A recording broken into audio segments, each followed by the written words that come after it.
నిన్నే వచ్చాడు అనుకుంటా కదా యలహంక నుంచి. మీకు మాట చెప్తానండి, మీకు ఎవరన్నా ఫ్రెండ్స్ కనుక బెంగళూరులో ఉండి వాళ్ళు ఏదన్నా మీకు కానీ మీ కుటుంబ సభ్యులకు కానీ విజయవాడలో ఉన్న మీ కుటుంబ సభ్యులకో లేకపోతే గుంటూరులో ఉన్న మీ ఫ్రెండ్స్కో ఇంకెవరికో ఏదైనా పంపించదలుచుకుంటే contact Jaganmohan Reddy. Shuttle service is there.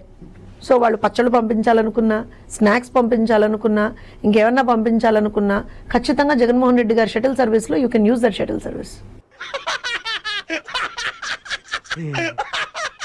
Yelahanka to Tadepalli, Tadepalli to Yelahanka మీరు చేయొచ్చేది. అంటే ఈ మాట కూడా ఎందుకు చెప్తున్నానంటే, ఒక రాష్ట్రానికి మాజీ ముఖ్యమంత్రి, రాష్ట్రంలో ఒక పార్టీకి నాయకుడు, అలానే ఒక కాన్స్టిట్యున్సీకి ఎమ్మెల్యే, నువ్వు ఎక్కడ ఉండాలి? ఏం పనులు చేయాలి నువ్వు? అసెంబ్లీకి రాట్ట, మాట్లాడట. ఎవరన్నా చచ్చిపోతే మాత్రం శవం కనపడితే చాలు రాబందులాగా వాలిపోతాడు.